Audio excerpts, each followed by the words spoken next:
الحمد للہ رب العالمین والصلاة والسلام علی قائد الغر المحجلین نبینا محمد وعلی آلہ وصحبہ اجمعین۔ محترم بھائیوں اور دینی بہنوں، السلام علیکم ورحمۃ اللہ وبرکاتہ۔ اخلاق حسنہ کے اس کورس میں آپ سب کا ہم ویلکم کرتے ہیں۔ اخلاق حسنہ میں سے ایک کے بہت ہی عظیم اخلاق ہے جسے ہم کہتے ہیں حیا۔ آج جب کہ الیکٹرانک اور پرنٹ میڈیا کے ذریعہ حیا کا خون ہو رہا ہے، غیرت کا جنازہ نکالا جا رہا ہے اور اخلاق کو سر سے پیر تک ذبح کیا جا رہا ہے، ایسے وقت میں ضرورت ہے کہ حیا کے بارے میں بات کی جائے، جو انسان کو ہر اچھے کام پر ابھارتی ہے اور ہر برے کام سے روکتی ہے۔ جی ہاں، حیا ایک ایسی خوبی ہے جو انسان کو ہر اچھے کام کے لیے تیار کرتی ہے اور ہر برے کام سے روکتی ہے، دور کرتی ہے، منع کرتی ہے۔ گویا کہ حیا پورے اچھے اخلاق کا خلاصہ ہے۔ اصل میں حیا کیا ہے؟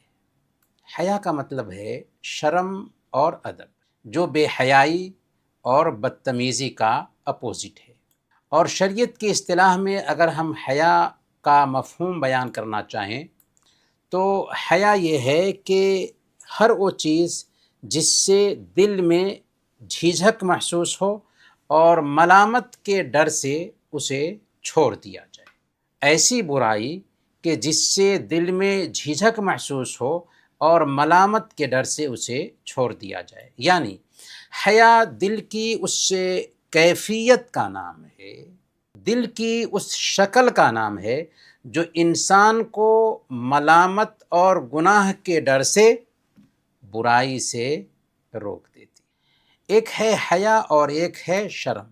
حیا قابل تعریف ہے اور شرم قابل تعریف نہیں۔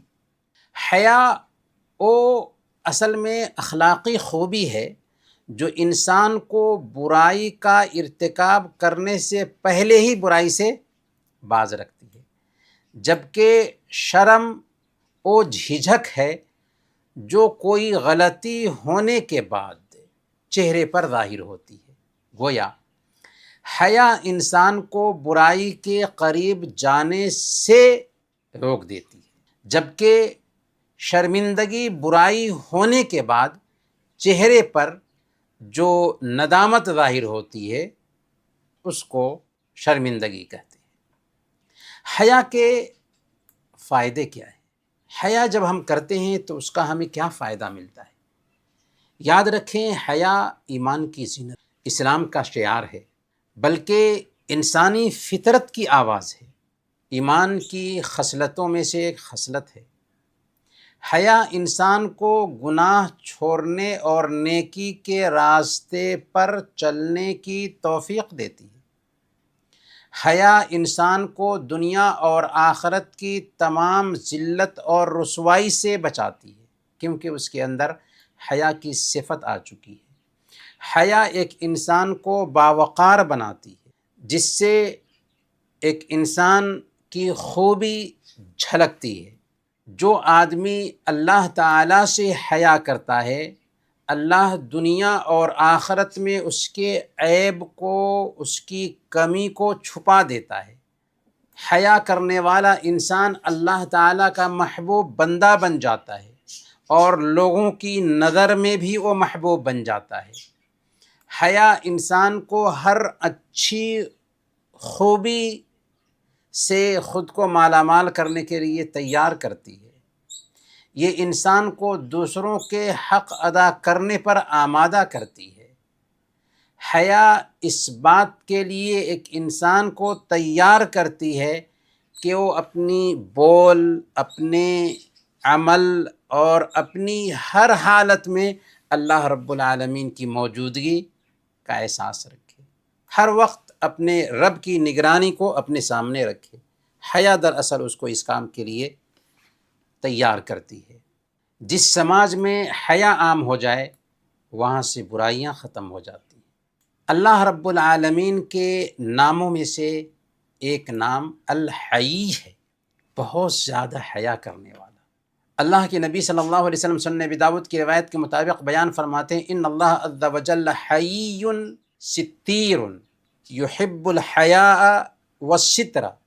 اللہ تعالیٰ بہت زیادہ حیا فرمانے والا ہے اور پردہ پوش ہے۔ اللہ تعالیٰ حیا کرنے کو اور پردہ پوشی کو پسند فرماتا ہے۔ فَإِذَا اغْتَسَلَ أَحَدُكُمْ فَلْيَسْتَتِرْ، تو اس لیے تم میں سے جو کوئی بھی غسل کرے تو چاہیے کہ وہ پردہ کر لے۔ بلکہ حیا اصل میں ایمان کا حصہ ہے۔ صحیح بخاری اور صحیح مسلم کی روایت ہے، اللہ کے نبی صلی اللہ علیہ وسلم بیان فرماتے ہیں، وَالْحَيَاءُ شُعْبَةٌ مِّنَ الْإِيمَانِ، حیا ایمان کا ایک حصہ ہے۔ صحیح بخاری اور صحیح مسلم ہی کی روایت ہے، اللہ کے نبی صلی اللہ علیہ وسلم کا ایک آدمی کے پاس سے گزر ہوا جو حیا کرنے پر اپنے بھائی کو نصیحت کر رہا تھا کہ تم کیوں اس قدر حیا کرتے ہو۔ اللہ کے نبی صلی اللہ علیہ وسلم نے اس سے فرمایا، دعہ فإن الحیاء من الایمان، اسے حیا کرنے دو کیونکہ حیا ایمان کا حصہ ہے۔ سوال یہ ہے کہ حیا کو ایمان کا حصہ کیوں کہا گیا؟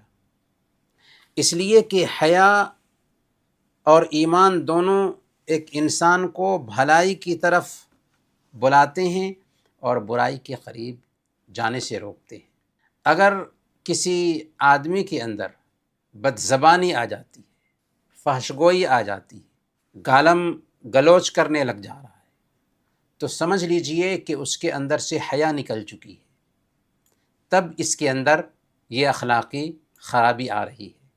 اگر حیا ہوتی تو اچھے اخلاق اس کے اندر پیدا ہوتے اور برے اخلاق سے وہ دور ہوتا۔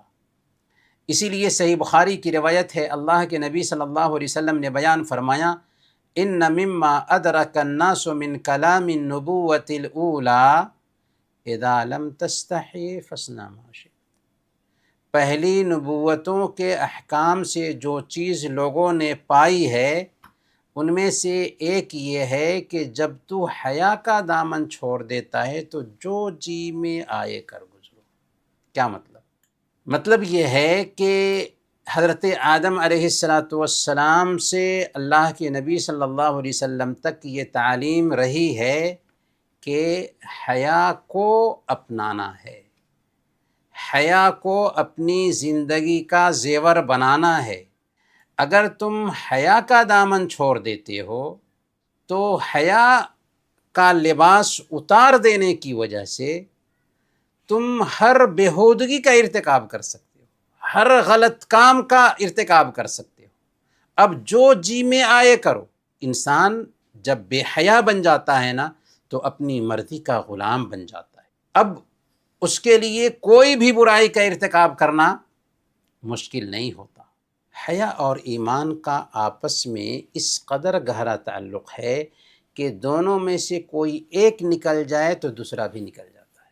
مستدرک حاکم کی روایت ہے، اللہ کے نبی صلی اللہ علیہ وسلم نے بیان فرمایا، ان الحیاء والایمان قرنا جمیعا فاذا رفع احدهما رفع الاخر۔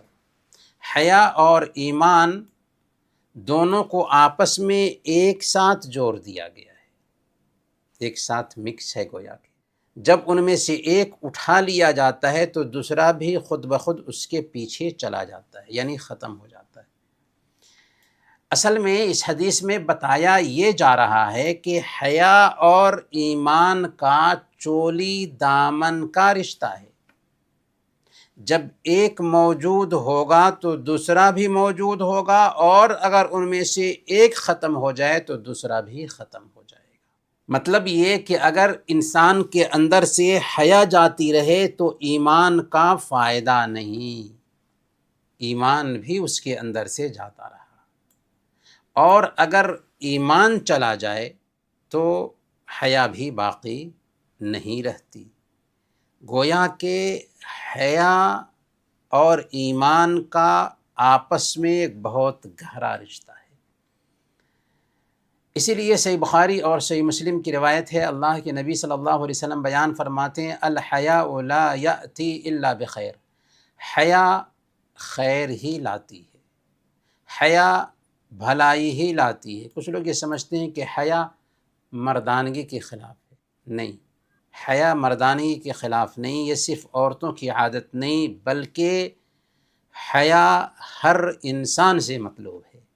جس کے اندر حیا ہوگی اس کے اندر اخلاق ہوگا، جس کے اندر حیا نہیں ہے اس کے اندر اخلاق نہیں۔ حیا کی قابل تعریف جو شکلیں ہیں ان میں سے سب سے پہلے نمبر پر اللہ کے ساتھ حیا۔ اللہ کے ساتھ حیا کا مطلب کیا ہوا؟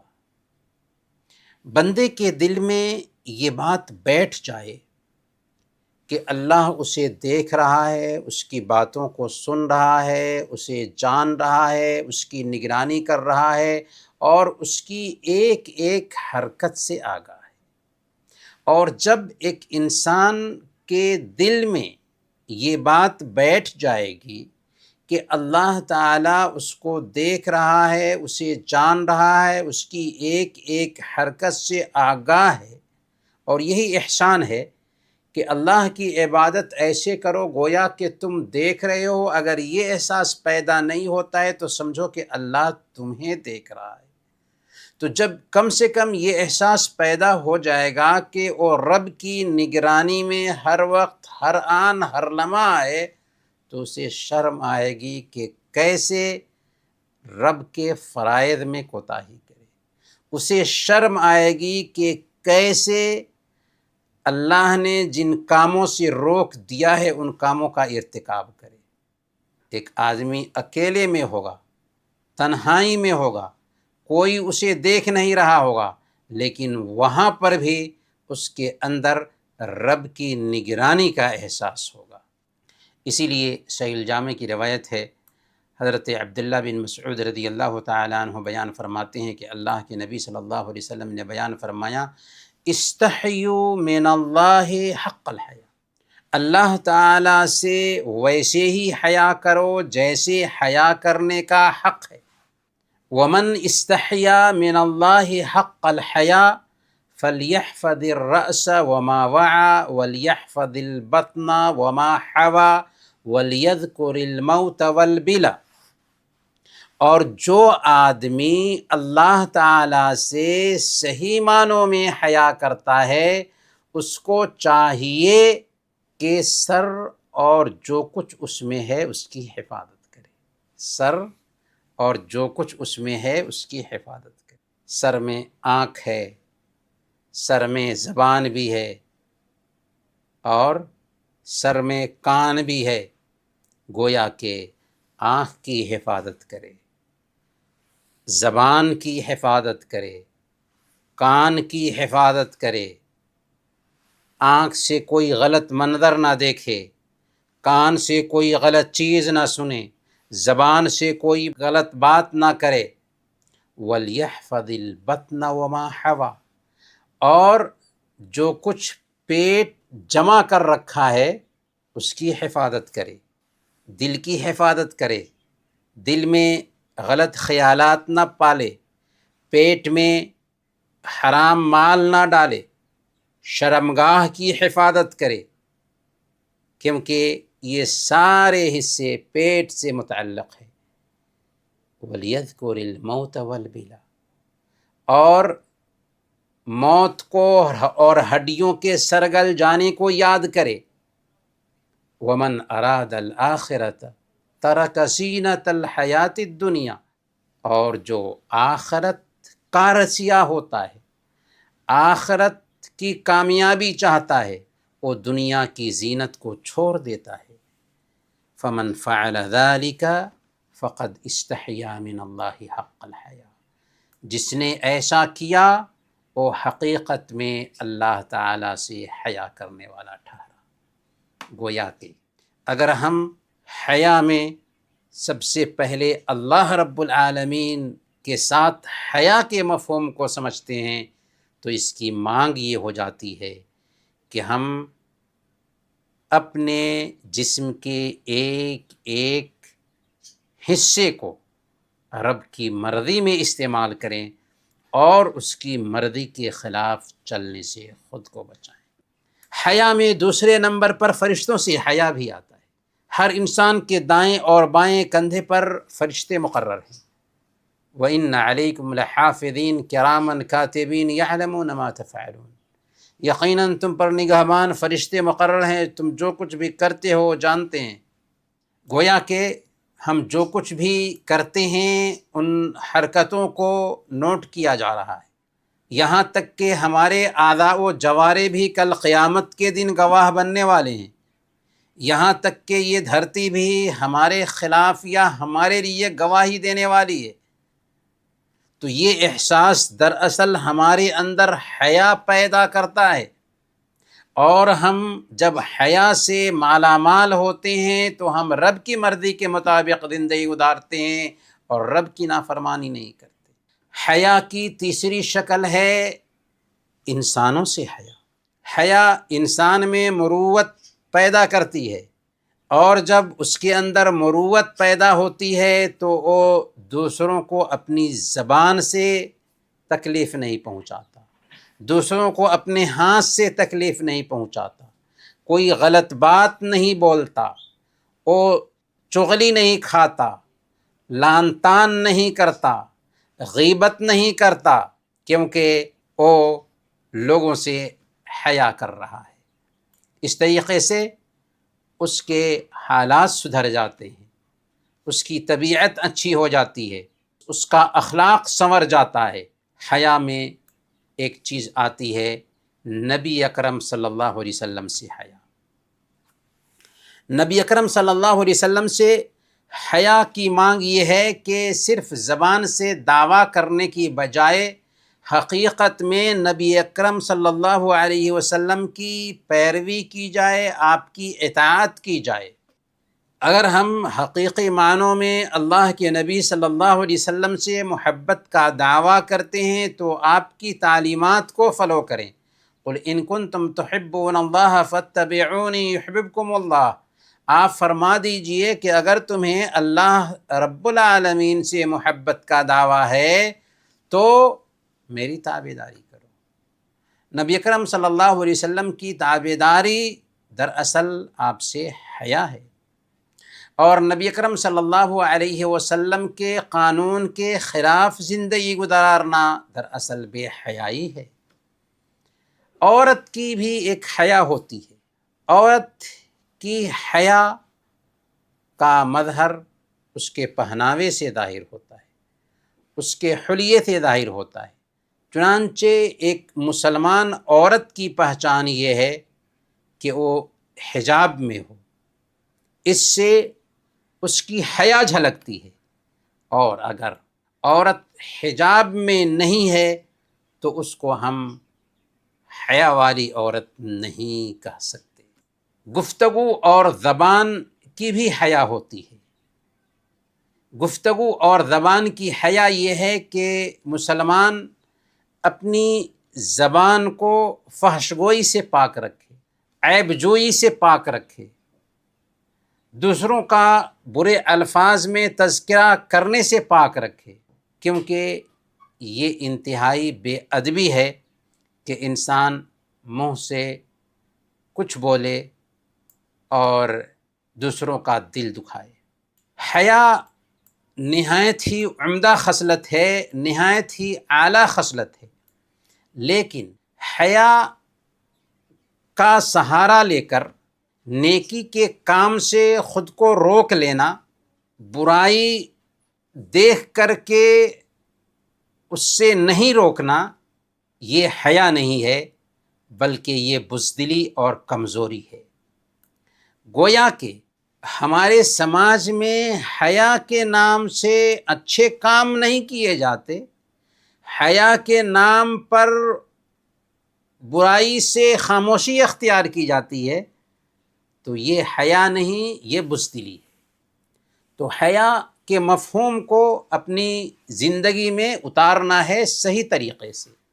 صحیح بخاری اور صحیح مسلم کی روایت ہے، اللہ کے نبی صلی اللہ علیہ وسلم کے کردار کو بیان کیا گیا کہ کان النبی صلی اللہ علیہ وسلم اشد حیاء من الابراء فی خدرها، کہ اللہ کے نبی صلی اللہ علیہ وسلم غیر شادی شدہ پردہ نشی لڑکیوں سے بھی زیادہ حیادار تھے۔ یعنی ایک بچی جو غیر شادی شدہ ہوتی ہے، پردہ کرنے والی ہوتی ہے، اس کے اندر جو حیا ہوتی ہے، اللہ کے نبی صلی اللہ علیہ وسلم اس غیر شادی شدہ پردہ کرنے والی عورت سے بھی زیادہ حیادار تھے۔ لیکن اس کے باوجود آپ کا عمل کیا تھا کہ آپ حق بات کہنے سے چوکتے نہیں تھے۔ اسی لیے حضرت اسامہ بن زید رضی اللہ تعالی عنہ کو جب بھیجا جاتا ہے سفارش کرنے کے لیے اللہ کے نبی صلی اللہ علیہ وسلم کے پاس، کیونکہ اونچے گھرانے کی عورت نے چوری کر رکھی تھی، اس کا ہاتھ کیسے کاٹا جائے گا، تو اللہ کے نبی صلی اللہ علیہ وسلم خاموشی اختیار نہیں کرتے ہیں، بلکہ آپ کہتے ہیں دو ٹوک انداز میں، کیا تم اللہ کی مقرر کردہ حدود میں سے کسی ایک حد کے بارے میں سفارش کرنے کے لیے آئے ہو؟ وَأَيْمُ اللَّهِ لَوْ أَنَّ فَاطِمَةَ بِنْتِ مُحَمَّدٍ سَرَقَتْ لَقَطَعْتُ يَدَهَا، اللہ کی قسم اگر فاطمہ بنت محمد نے بھی چوری کیا ہوتا تو اس کا ہاتھ میں کاٹ دیتا۔ فاطمہ بنت محمد بھی اگر چوری کرے، عدل کا دستور ہے کہ ہاتھ کاٹا جائے۔ ایک موقع پر حضرت عمر فاروق رضی اللہ تعالی عنہ نے 2 چادریں پہن کر کے خطبہ دیا۔ پھر خطبہ میں کہتے ہیں عمر فاروق رضی اللہ تعالی عنہ کہ لوگوں میری بات سنو اور اطاعت کرو۔ ایک صحابی فوراً اٹھتے ہیں اور ٹوکتے ہیں، اے عمر، نہ ہم آپ کی بات سنیں گے اور نہ ہی مانیں گے، کیونکہ ہم سب کو ایک چادر ملی ہے اور آپ نے 2 چادریں پہنی ہوئی ہیں، کہاں سے 2 چادر آ گئی آپ کے پاس؟ کیا یہ ناانصافی نہیں؟ حضرت عمر فاروق رضی اللہ تعالی عنہ اپنے بیٹے کو آواز دیتے ہیں، عبداللہ۔ بیٹے نے کہا کہ جی ہاں ابا جان۔ حضرت عمر فاروق رضی اللہ تعالی عنہ نے پوچھا، اللہ کی قسم کھا کر کے کہو کہ کیا ان 2 چادروں میں سے ایک چادر تمہاری نہیں ہے جو تم نے مجھے دی ہے؟ بیٹے نے کہا کہ جی ہاں ابو جان، ہم نے آپ کو دی ہے، وہ میری ہی چادر ہے۔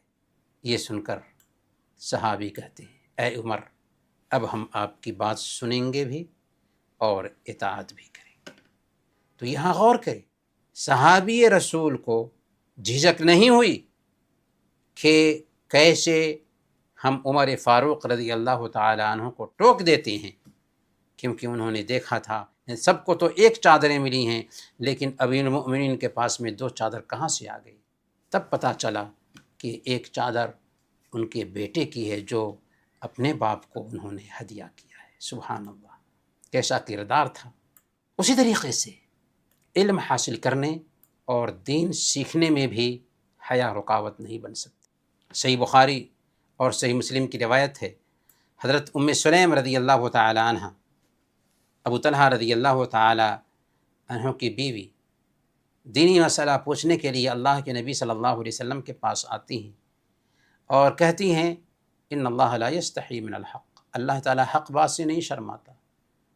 کیا اگر عورت کو احتلام ہو جائے تو اس پر بھی غسل واجب ہے؟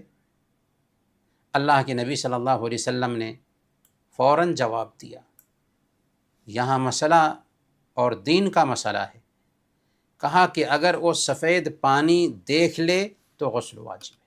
اسی لیے حضرت عائشہ صدیقہ رضی اللہ تعالی عنہ بیان فرماتی ہیں، صحیح مسلم کی روایت ہے، نعم النساء نساء الانصار لم یمنعہن الحیاء ان یتفقہن فی الدین، انصار کی عورتیں کیا ہی اچھی عورتیں ہیں کہ دین سیکھنے کے راستے میں انہیں حیا مانے نہ ہوئی۔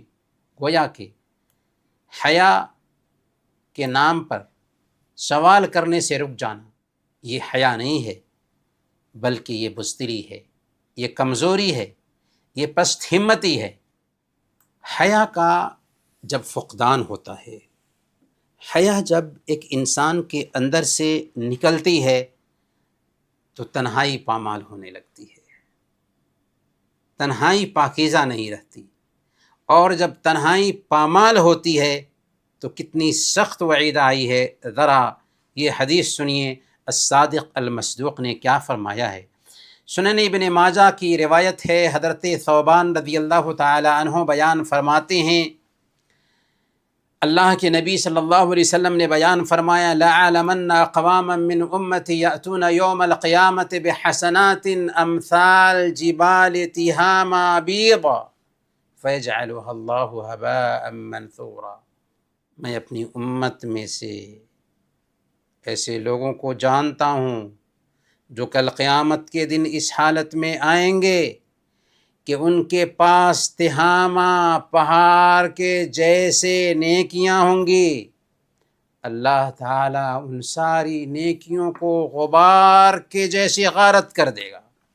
حضرت ثوبان رضی اللہ تعالیٰ عنہ نے عرض کیا کہ اے اللہ کے رسول صلی اللہ علیہ وسلم، ہمیں ایسے لوگوں کی نشانی بتائیے تاکہ ہم ایسے لوگوں کے جیسے نہ ہو سکیں۔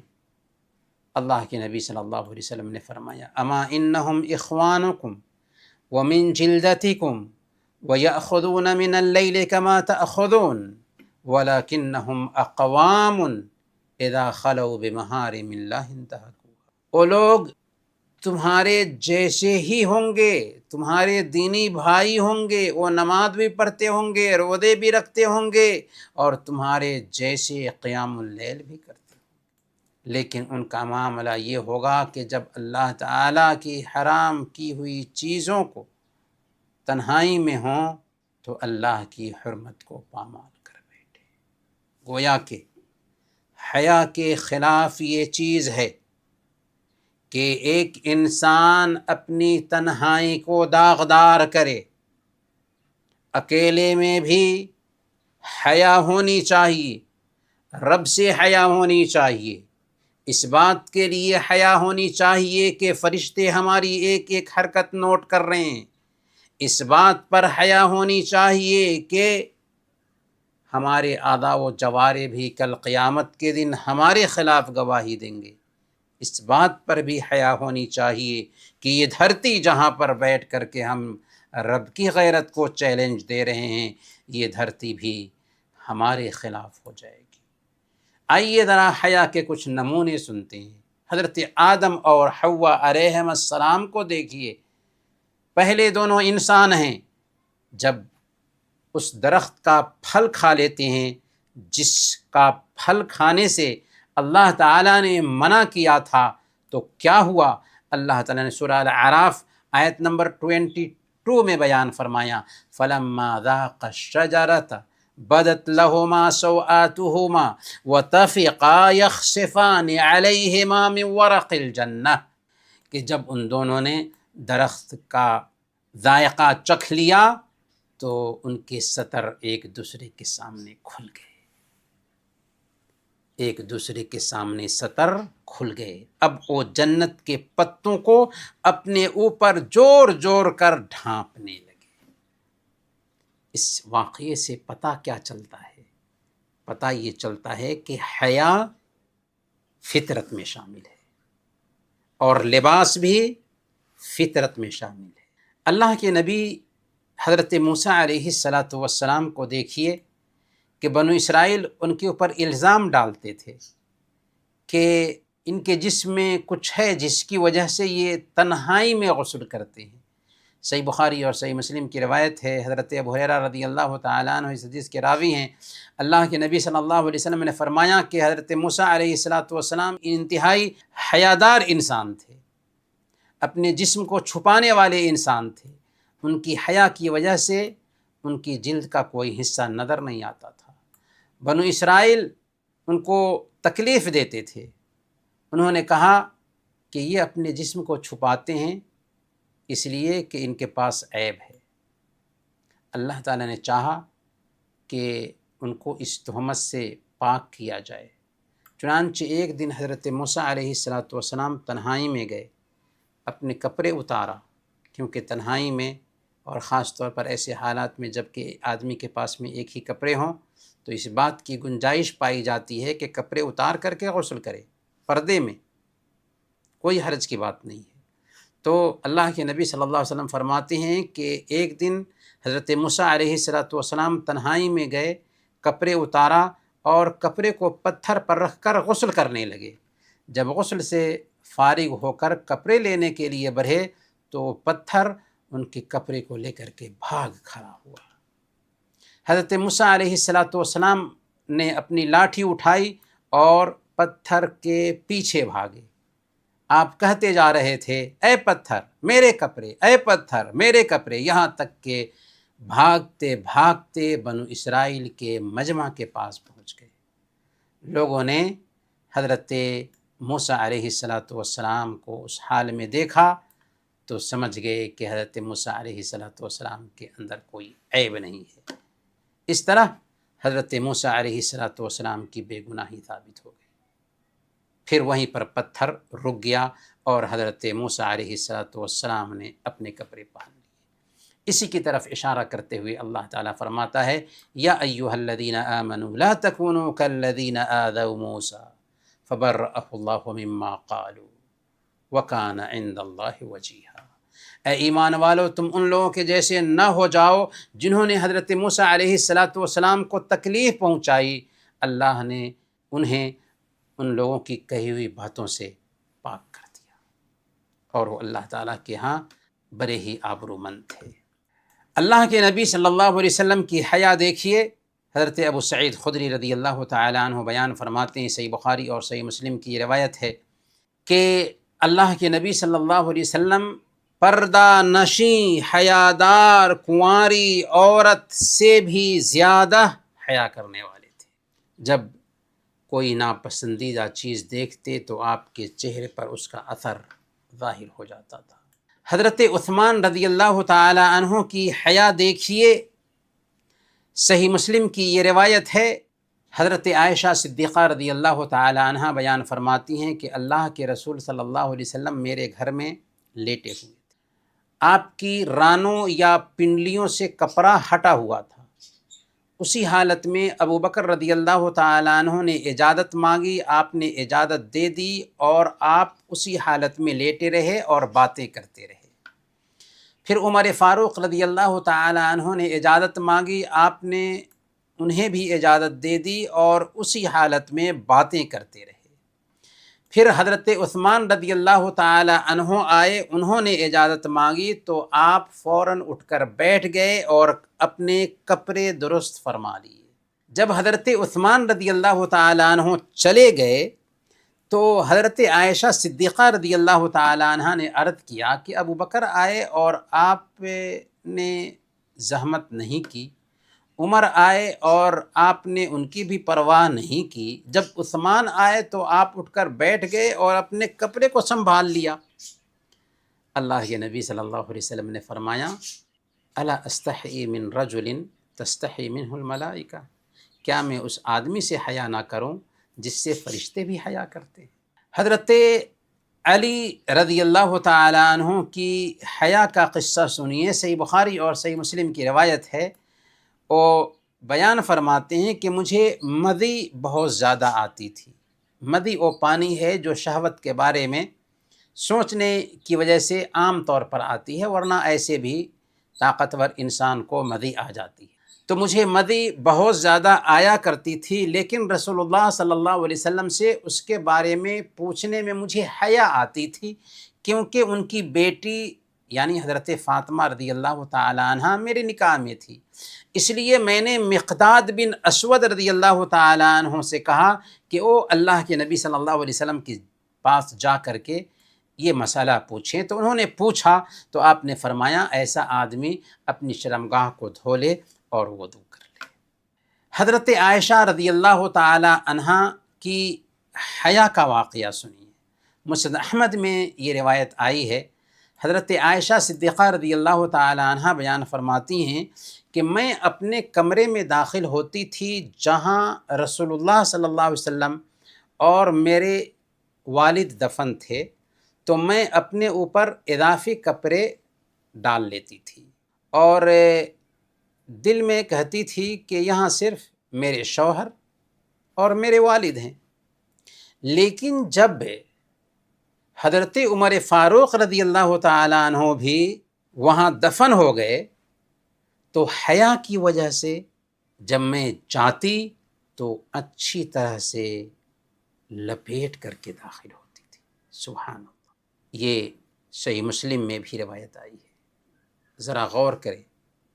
حضرت عائشہ صدیقہ رضی اللہ تعالی عنہ اپنے ہی گھر میں جاتی ہیں، جس گھر میں اللہ کے نبی صلی اللہ علیہ وسلم، ابو بکر رضی اللہ تعالی عنہ اور عمر فاروق رضی اللہ تعالی عنہ دفن ہیں۔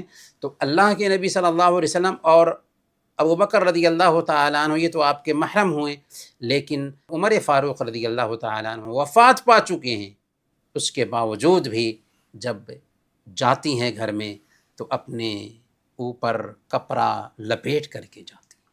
حیا کی سب سے عمدہ مثال وہ ہے جو صحیح بخاری اور صحیح مسلم میں آئی ہے۔ حضرت عطا بن ابی رباح رحمۃ اللہ علیہ بیان فرماتے ہیں کہ مجھ سے ابن عباس رضی اللہ تعالی عنہ نے کہا تھا، کیا کہا تھا؟ الا اریک امرأۃ من اہل الجنہ، کیا میں تمہیں جنتی عورت نہ دکھاؤں؟ میں نے عرض کیا کہ ضرور دکھائیے، جنتی عورت کو دیکھنا چاہتا ہوں۔ کہا کہ یہ جو کالی کلوٹی عورت ہے اللہ کے نبی صلی اللہ علیہ وسلم کے پاس آئی تھی اور عرض کیا تھا کہ یا رسول اللہ مجھے مرگی کی بیماری ہے اور اس کی وجہ سے میرا سطر کھل جاتا ہے، میرے لیے دعا کر دیجیے۔ اللہ کے نبی صلی اللہ علیہ وسلم نے فرمایا ان شئت صبرت ولک الجنہ وان شئت دعوت اللہ ان یعافیک، اگر تو چاہے تو صبر کرو اور تجھے جنت ملے گی، اور اگر چاہو تو میں تمہارے لیے دعا کر دوں اور اللہ تعالیٰ تمہیں عافیت دے، لیکن جنت کی گارنٹی نہیں، صبر پر جنت کی گارنٹی ہے۔ تو کیا کہا اس ایمان والی عورت نے؟ کہا کہ تب تو میں صبر کروں گی، البتہ جب میں مرگی کی حالت میں ہوتی ہوں تو تن بدن کا ہوش نہیں رہتا، میرے لیے دعا کر دیجئے کہ بے پردہ نہ ہو جایا کروں، میرے لیے دعا کر دیجئے کہ سطر نہ کھلے۔ اللہ اکبر، کیسی ایمان والی خاتون ہے کہ اللہ کے نبی صلی اللہ علیہ وسلم سے دعا کرا رہی ہے کہ مرگی ہے تو مرگی ہے لیکن سطر نہ کھلے۔ نبی پاک صلی اللہ علیہ وسلم نے اس عورت کے لیے دعا کر دیا۔ آج کی عورتوں کے لیے اس واقعے میں بہت اہم سبق ہے۔ وہ کون کون سی چیزیں ہیں جو حیا کو ختم کر دیتی ہیں؟ گانا بجانا اور میوزک حیا کو ختم کر دیتی ہے۔ جو آدمی گانا بجانا اور میوزک سے دلچسپی رکھے گا نا، اس کے اندر حیا نہیں رہ سکتی۔ گناہوں کا ارتکاب حیا کو ختم کر دیتا ہے، یہاں تک کہ وہ لوگوں کے سامنے بھی برائی کرتا ہے ڈھیٹ ہو کر کے، کیونکہ اس کے اندر سے حیا نکل چکی ہے۔ دینی جذبے کی کمی اور ایمان کی کمزوری بھی ایک انسان کے اندر سے حیا کی خوبی نکال دیتی۔ اللہ کی نعمتوں کی ناشکری بھی حیا کی خوبی سے ایک انسان کو محروم کر دیتی ہے۔ بری صحبت کی وجہ سے ایک انسان حیا سے عاری ہو جاتا ہے، کیونکہ جیسی صحبت ہوگی ماحول کا اس کے اوپر اثر ہوگا۔ نیک لوگوں کے حالات سے دوری کی وجہ سے بھی ایک انسان حیا سے محروم ہو جاتا ہے، اور اللہ کی نگرانی کا احساس نہ ہو تو ایک انسان بے حیا ہو جاتا ہے۔ رب کی نگرانی کا احساس ہو تو اس کے اندر حیا پیدا ہوتی ہے، اور غیر قوموں کی اندھی تقلید کی وجہ سے بھی ایک انسان بے حیا ہو جاتا ہے کہ لوگ بے حیائی کی باتیں کرتے ہیں، بے حیائی کا مظاہرہ کرتے ہیں، جیسے دوسرے کر رہے ہوتے ہیں ویسے ہی ہم بھی نقل کرنے کی کوشش کرتے ہیں، تو اس کی وجہ سے بھی بے حیائی پیدا ہوتی ہے۔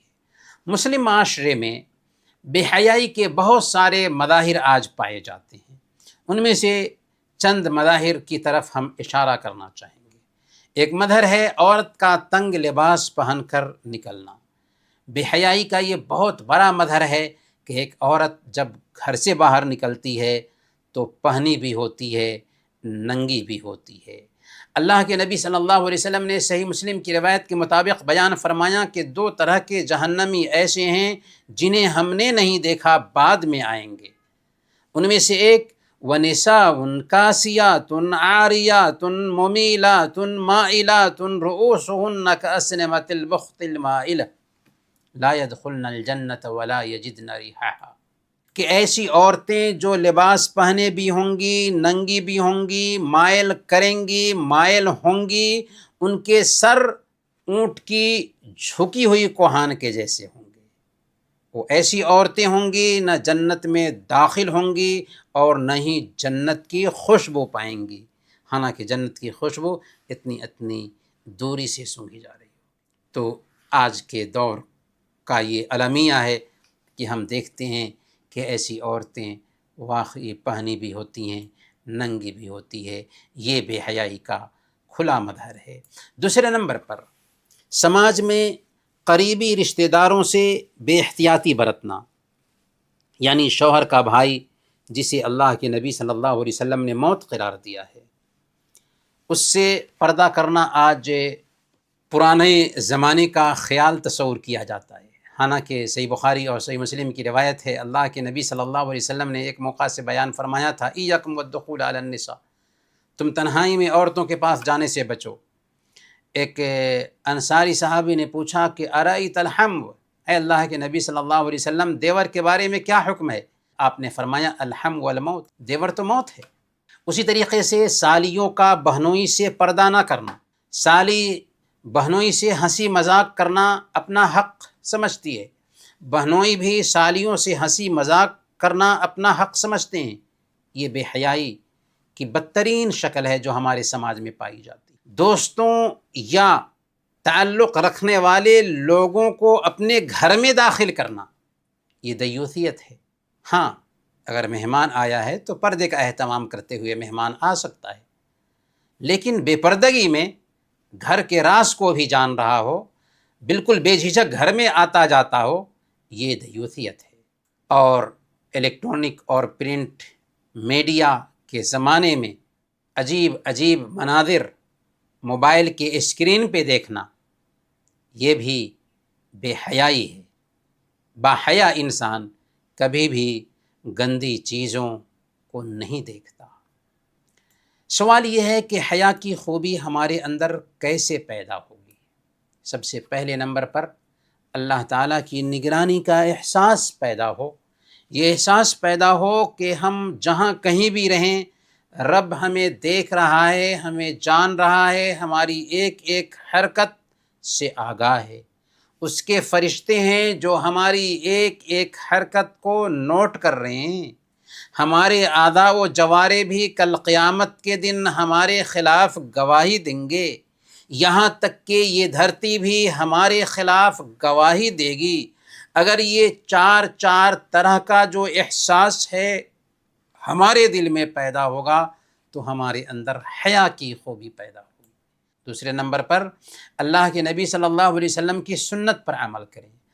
آپ کی سنت کو ہر اعتبار سے اپنی عملی زندگی میں جگہ دینے کی کوشش کریں، ہمارے اندر حیا کی صفت پیدا ہو۔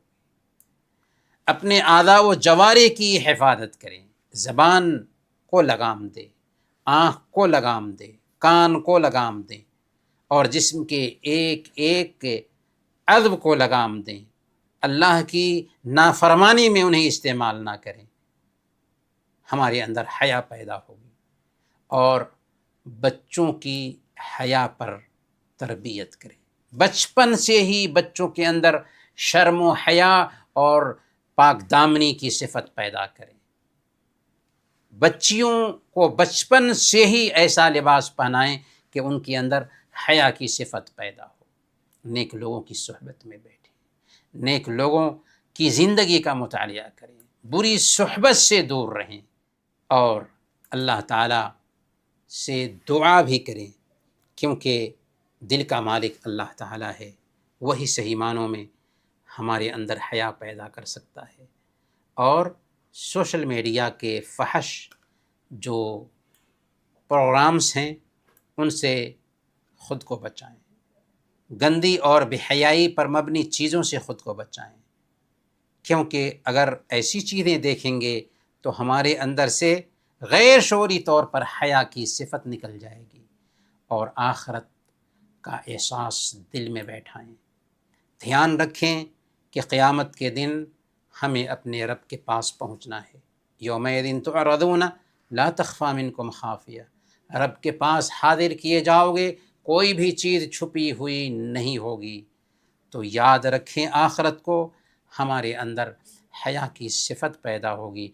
اللہ تعالیٰ سے دعا ہے کہ اللہ تعالیٰ ہمارے اندر حیا کی یہ خوبی پیدا فرمائے۔